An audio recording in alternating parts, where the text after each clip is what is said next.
Closed captioning for the professors is provided in part by the Clifford Law Offices, a personal injury and wrongful death law firm in Chicago.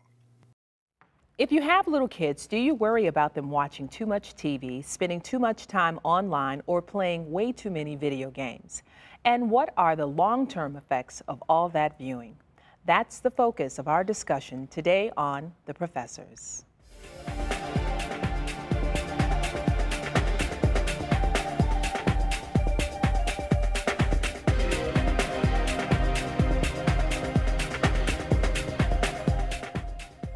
Joining us today to talk about the impact media has on our kids are Rashid Carter, economics professor at Harold Washington College, Carolyn Schoenberger, attorney and professor of business and law, also at Harold Washington College, Ted Williams, professor of political science at Kennedy King College, and Nick Panamitros, attorney and professor at Kennedy King, UIC, and Harvard Colleges. Welcome all. Thank you. Thank you. Okay, so our topic today, children are watching way too much TV.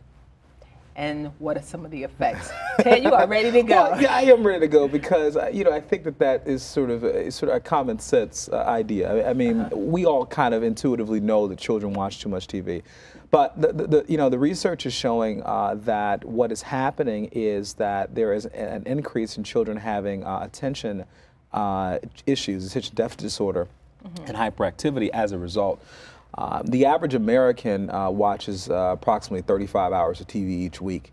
And so as you see that increasing among children, really no one is surprised that children watch a lot of television. What the surprise is recently is the impact that it's having on our kids. But I think in Elias's 2004 article in USA Today, what in her article said, there was a pediatrician, Dr. Christakis, said it's not necessarily connected to ADHD, but more so with learning problems.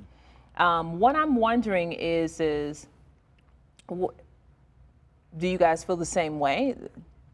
Well, let's just have a layman's discussion real quick before we get pretty heavy. I think television has become sort of the person who watches over the kids. That mom and dad are busy, and the kids watch television. Well, I'm a mom of four, so it can be a very easy choice. You try not to. See, he who's without sin cast the first stone, right? And I think we're all guilty My of that in some bag is way. empty. But you do have to be mindful of the programming that they are watching, and I think that's the key thing. It's kind of like, how do you keep your kid off the phone? I'm like, really, you really can't, but you have to monitor. So it's the quality of programming that I think is, to me, I feel is the real issue. Yeah. Do children watch too much TV? Well, there's some research that says that they watch up to 8.5 hours of television. I think it's what, a day? No, in a week. Oh, that's pretty mild. But in some homes, it can be a lot more. When they're not watching television, they're on the internet, either with the iPad or with the phone or texting or something. Yeah. Or playing video games. And that's what research is showing. The interesting thing about this is that although TV is still the most popular medium, right, for information, and advertisers still spend most money on television, spend $117 billion last year. But what we recognize is that between the ages of 18 and 25, those folks are watching a ton less TV than people who are older, and most of their information is coming from their phones, from social media, etc. So it's a completely different challenge. It's not even, although TV is bad in that way, it's not even television that's the real culprit here, I think. It's really, I think, the other sources of information that the children have. I think everything contributes. If you look at, say, for instance, movies, the cartoons, cinematography, the amount of excitement in these things, from color to animation. When I watch one of these programs, my heart a lot of times is racing. Yeah. And so if you look at the brain as a muscle, okay, it's continuously getting that kind of stimulus. And later on, when you're out not watching TV, I think that a lot of time it exacerbates like a muscle. If you work out a lot, and then you stop working out for a day or two, all of a sudden you feel like you need to be doing something. And I think the brain is acting in the same way that causes a lot of the impulsivity. I would suggest also, as you were talking about, the content of what they're watching is important as well. I am a real, I have 3 small children, and so I realize that the content is very important. A lot of these movies that the kids are watching now are very, I hate to say it for lack of a better term, they're just silly. And so they're very comedy driven, right? And so and honestly, they're a bit buffoonish in a lot of ways, my dad would call it step and fetch it. They really are. And so Or ham-bone and jig. yes. Yeah. And so for me, the biggest issue I have is I don't want my kids acting out a lot of the dumb behavior that they see in a lot of these cartoons. It's so funny you should say that. You know, there's one particular channel I won't say. I refuse to. It's not WYCC. No, my children will watch WYCC Yes, mine as well, all day long.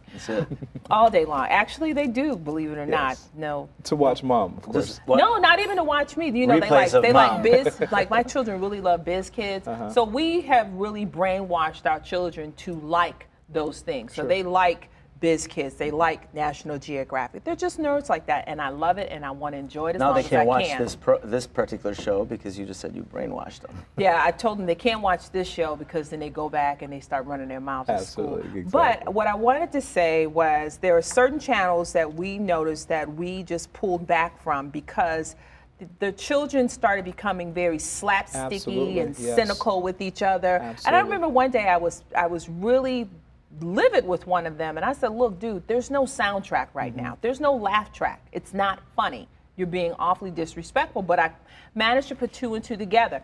I want to come back to the idea of the brain as a muscle because there's another like a muscle. interesting evolution discussion I want to have. But Rashid, you're also a parent. Tell me about what are some of your feelings. Yeah, so I mean, you know, I appreciate all of the takeaways, and I just think that we should kind of balance our perspective and not get too up in arms about the effects here, because I think there's a lot of different things happening. When we were kids, we saw anvils being dropped on heads. We saw, you know, black mammies talking to Tom and Jerry, and it was all kind of weird stuff going on TV. So it wasn't. We shouldn't romanticize what the past looked like compared to what we see today. I think as you're transitioning into, there is like an evolutionary outcome that's happening here. Exactly. And we have all of these different modes of media exposure that kids are easy to access, or it's easier for them to access now. And I think what we have to do is we have to prepare them to access that information more properly. Right now, if you look at Comcast, there's like over 900 channels, right? And so there's a lot of good material out there that can really feed a child's consciousness and help them become better learners and better adjusted socially. There's a lot of good stuff out there. So it's really a matter of how do you situate their learning experience, how do you situate their viewing experience, and then how do you balance out the totality of all of those influencers within the context of your home, or even how do you do that when they leave the home? How do you sort of nurture them to make good decisions outside of the home as well? So amongst us, we can have a discussion. I think there's a lot of common points that we can talk to in terms of how we condition our kids properly. I think just to bring a little bit of economics in, and we talked about it earlier, for a lot of parents, especially single parents who are trying really hard to pace together 3 or 4 jobs and don't have money to get a nanny or don't have the time to be able to sit at home with their kids, the TV is watching the kid, and it's low cost, it's a really good babysitter, and then the kids have free reign over what they can watch, and that's the thing that we have to be really careful about. I totally agree with you. I do think a lot of times people have a tendency to romanticize, you know, the days of old, because then we end up sounding like our parents. But however, I will have to admit, in my house, it didn't happen. There was not a lot of Tom and Jerry. There was not a lot of buffoonery. I mean, my dad was from down south, and he was like, the last thing you want to do is just be walking around looking silly. Yeah. So we watched a lot of PBS. I'm gonna tell you right now, there was this one show that I hate to see it now, because that was like the only thing we could watch. Jacques Cousteau got on my nerves. That was like one of the first things I did as just to protest. On So like, I will never watch Jacques Cousteau ever again. But I'm just saying that you're right, that there is a tendency to romanticize. I get that. But I think that'll be a great segue to another discussion, is because I enjoy the remark that was made, I think it was by Graham Patton. No, that wasn't it. They were talking about media literacy, so I want to talk about media literacy. But one of the arguments they're saying is it really an issue, or is it that we're just seeing an evolution of the brain?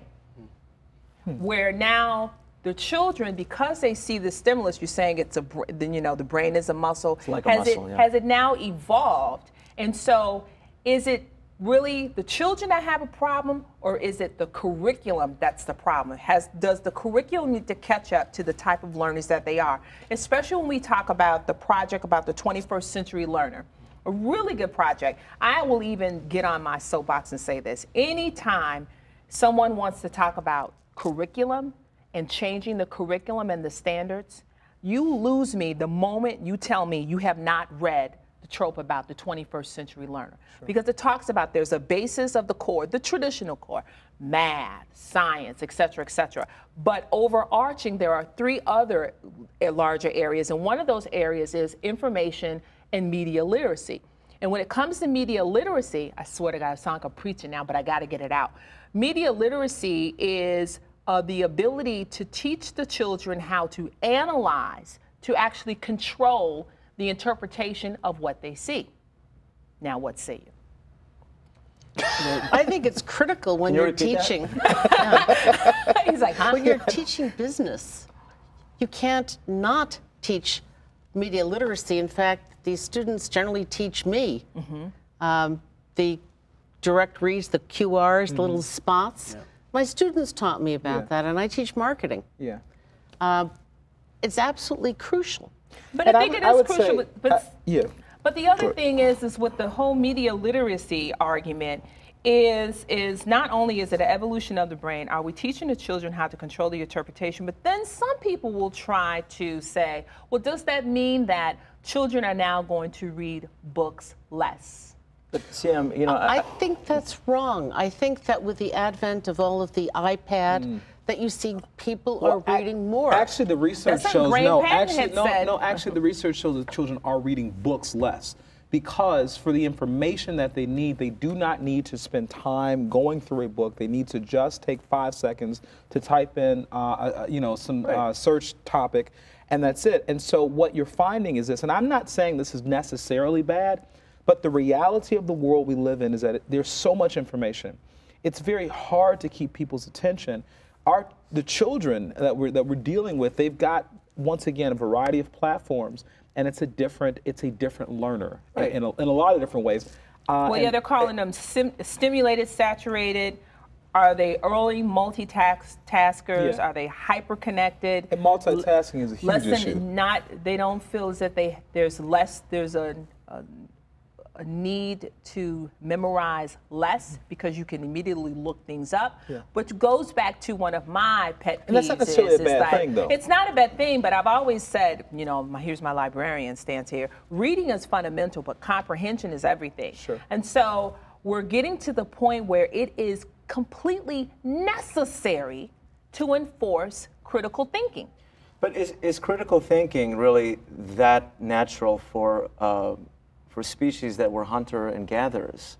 A lot of these things we say are ADD, ADHD.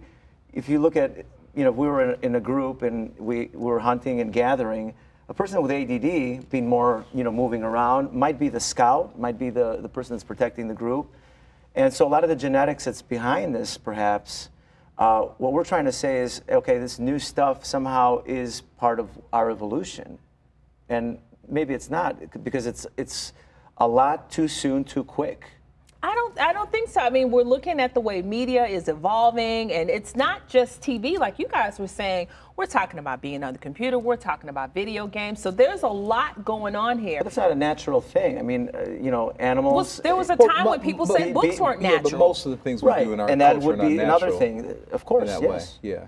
Yeah, I think everything that we produce is a natural byproduct of who we are, the uniqueness of who we are as human beings. I mean, we're a very unique species. We're able to, endeavor into abstract thought processes, and that allows us. But how much abstract thought process is what's considered normal? When a child is said to have ADD. Really, is he always ADD? I look at myself when I was growing up, and I would have been for sure ADD.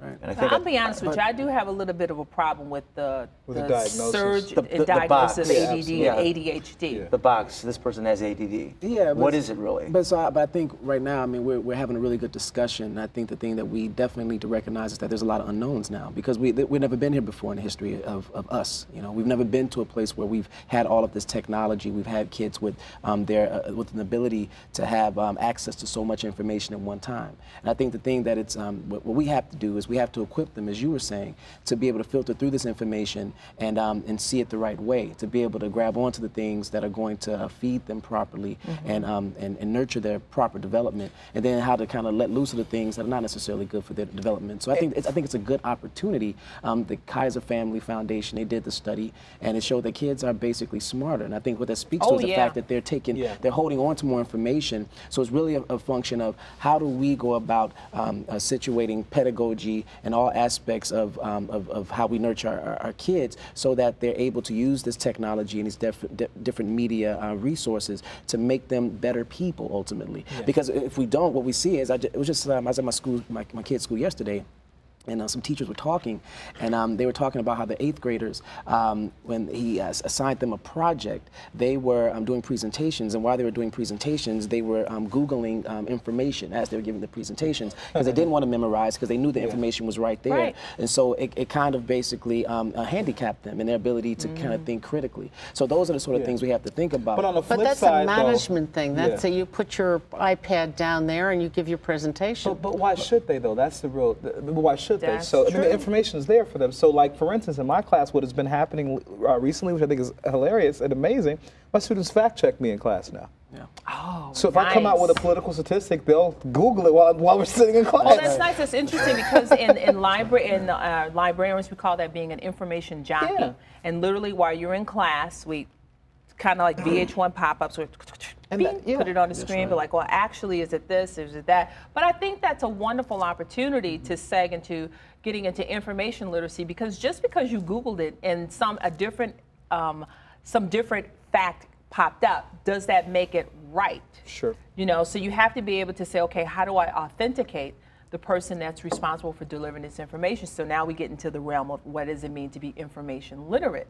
I think a lot of times, a lot of our policymakers and our good friends at the U.S. Department of Education are missing the mark. I think they're stuck in the rose garden of romanticizing of what was it like then, and not really trying to catch up with the times now. I have to say something about your point about fact checking, though, or making sure the sources are legitimate. Very, very important point. I agree with you fully. But I want you to think about this.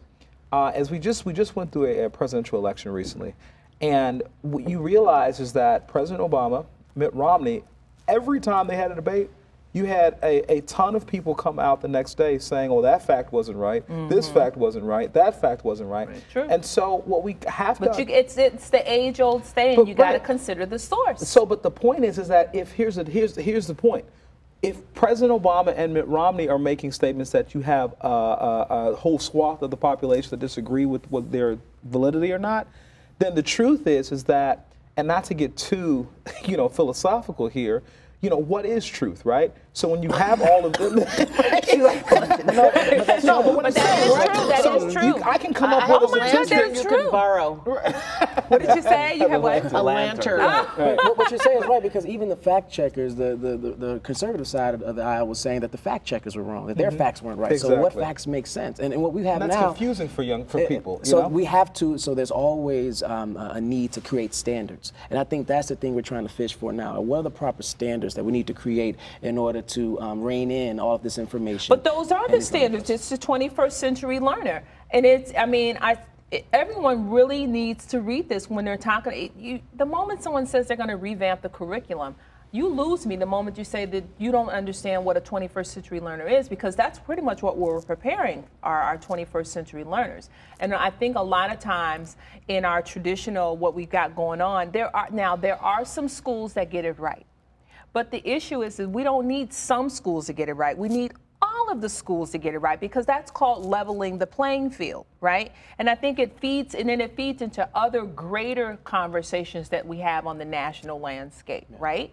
So, go ahead. But I would also say that, because I think what you're saying obviously is very important as well, but I would also say that what we consume in media is a product of what we culturally desire. So we have access to a lot of great media outlets, but if the students are not, if they don't desire to use this for the kinds of things that you're talking about, then what's the point? even though we have all these outlets, if you look at television now, the #1 television show in America still is American Idol, The Voice, CSI, those sorts of things. Meet the Press is way down there when it comes, and that's the top television program in terms of political talk.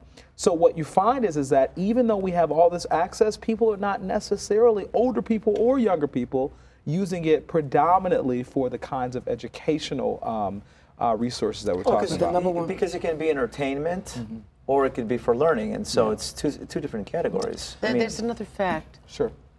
My daughter's in her 20s. She doesn't watch television. She uses a computer and watches the shows on the computer. That's very interesting. The metrics are still in the 20th century. Absolutely. So when you quote figures with the But that means, though, that's even more scary, because that means the older people that are supposed to be the example are the ones that are watching American Idol then, right? So if we're looking at them, right? I mean, that's it. So we're saying that, oh, we just wish they'd be like the older people because they know how to use the media. But look at that, right? I mean, it's ridiculous. You know, it's ridiculous if you think about it. What is the example? I mean, the fact is, when we were growing up, there were like, what, five stations, and then there was UHF. That's true. So, I mean, now there's 900 stations plus, and you get international. So what is really, you know... But that's the thing. I think they're always going to be out there. They're always going to be out there. They're out there to make money. They're not out there to educate. They're not out there to educate children. They're out there to make money. It becomes the issue of accountability. What do we do? And I think that's where we talk about where you teach the children how to be media literate. I don't think... Now, I do have a problem with certain cartoons, but I also know that the moment that I feel comfortable that I have taught my children how to interpret what they see and say, okay, that's just pure entertainment. I'm good with that. I don't have to mimic that. Yeah, but the problem is that in our news outlets, we oftentimes cannot discern whether it's entertainment or whether it's actually news. And that's the real challenge. So our main sources of news, CNN, Fox, MSNBC, et cetera, are really entertainment driven and profit driven more than they are strictly news and information driven. Well, yeah, because there was a change in the landscape. At one point, news did not have to bring in revenues. That changed. Good The point. number one show on TV, number one programming is in the NFL. NPR was they did a show the other day about that. The NFL by far is the biggest behemoth in terms of television viewers. They're now partnering with Nickelodeon to indoctrinate little kids about the virtues of the NFL. And so I love the football. You know, I always wanted to be a football player until I found out I was going to be about $140 and a 5'6" for the rest of my life. Right. So professor was a good profession for me. But nevertheless, these kids, you know, are being indoctrinated. How do we teach them about the dangers of football? Because we find out about, you know, the early onset of dementia and brain trauma that comes out of the NFL. You better believe they're not going to tell the kids on Nickelodeon about that when they're doing a cartoon. But how do we educate kids so they can make a proper choice about involving themselves in that particular sport? Again, you're right. This is about what we demand. This is about what we want. But we have to counterbalance some of those desires with better information, with the better nurturing of our children, so that they can make better decisions. And I think that's. I mean, we can talk forever about how technology and how the marketplace evolves. It's going to evolve regardless of what our desires are. Again, it's really about how we adapt and how we go about nurturing our kids properly. Let me ask you this: so for those of us who do have children, do you let them play video games? We have them. I mean, we have the Xbox Connect. That we're just not particularly interested in it. Although what they do like, they like to get on our cell phones and find games there, and that is something that they do. They do. You have a lot of gaming. Yeah. Oh yeah, we have a lot of games in the house. 4 kids and a lot of games. A lot of games. Let me tell you an exercise we did at the house. So my youngest son, he is very young in his grade because he started early, right? So we noticed that he would have these meltdowns at school, and they were very animated, very animated. I happened to be upstairs, and we let him play the video game, and I noticed that the rant that he was doing at school was the script from the video game. Wow. And I put 2 and 2 together, and very calmly, because I didn't want to make him feel that he did anything back, I said, you know what? What you're doing right now, I bet you that's the same crap you're pulling at school. Yeah. I said, let's take a pause. So I made him grab all the video games in the house, and I let him sort what was violent and what was nonviolent. I was amazed. Violent games, that high. nonviolent, that low. And what did I do? I was just like, until things improve around the house, there'll be no violent games. Yeah. These 3 corny games right here, that's what you can play all day long, my man. And you know what happened? That night, everybody went to bed at 8 o'clock on a Saturday. Mm-hmm. And see, that goes back to your point. That's a very good point. Let's go back to your point about romanticizing the past. I do have to romanticize the past a little bit in terms of I think the morality of what was acceptable, the FCC, et cetera, on television. I mean, I make the joke with my students all the time. I realize nowadays from television shows that there are words that are no longer considered bad words because the FCC has said they're okay. And so, wait a second, when I was a kid, we never said this stuff on television. There was a Supreme Court case about the 7 dirty words. Yeah, 70s, absolutely, right? absolutely. And so there has been a shift in that way, and I do think that, and studies have shown this over and over and over again, and your son is a perfect case study, but over and over again, how the media does have an impact on our behavior. People like to say, oh, well, it doesn't matter, et cetera, but it does, and those changing standards have an impact on our culture. Right, but public TV and public radio have, the FCC monitors those differently than, private stations. So when we were growing up, there was no cable or there was no private stations. So obviously that morality was kept in check by government and society. Now with but why private should we be stations, relying on the government to maintain morality? Why should we be relying on a third party to maintain morality? I don't get it. I mean, some people I think some people are intellectually lazy, and so it's easy to say. I agree with you. But it's hard work being a good parent. Yeah. But go ahead. A lot of parents, though, who work 2 or 3 jobs, and the kids are in front of television, they're exhausted. It's not that they don't want to be a good parent. It's just that they have too much to do to get the food, to get the clothing. Yeah. Sure. And therein lies the responsibility of the education system, where they need to teach media literacy. See, and that's like saying McDonald's, that McDonald's should be held responsible for what they put in hamburgers. No. And so I think, seriously, I think that ABC, NBC, you name it, there ought to be some level of responsibility for the content that they're putting out to our That's true, but it's not going to happen. But it's not going to happen. It's never going to happen. That's kind of like asking the oppressor to please go easy on me. But we already have FCC standards. I'm just talking about how we move them. Come on, we already know about FCC standards. Right? No, but go ahead. I'm sorry. Go ahead. No. No, it's getting good. But turn over tables and chairs. But I don't think that that's something we should expect. And I think the charge has to be greater than that. I think that it's about us reclaiming our lives and the lives of our households. It's not about the government. It's not about holding the government and corporation, you have to remember, are all based on this basic premise that they function according to our desires, our wants, and our will. And so, money. And guess what?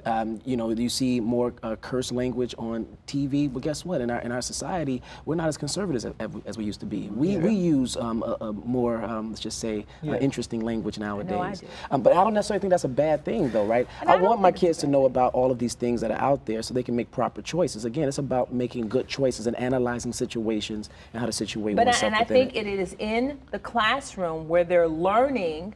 The curriculum needs to evolve, and they need to teach them how to analyze and how to interpret. I agree. I just will not let the government or these corporations who run these media outlets off the hook for what they produce. Okay. It's not a magic bullet. We got to wrap up. It's just not going to happen. And we have to find other types of solutions, maybe pressure. And it's called us. It's called accountability. It's called pure fashion accountability. You get the last mark because then we got to go. But I sort of have to agree with Ted that in many countries around the world, there are strict guidelines by the government. Government gets involved, and you don't see anything bad come out of it. I don't know why everything has to be a free-for-all. Don't have a First Amendment.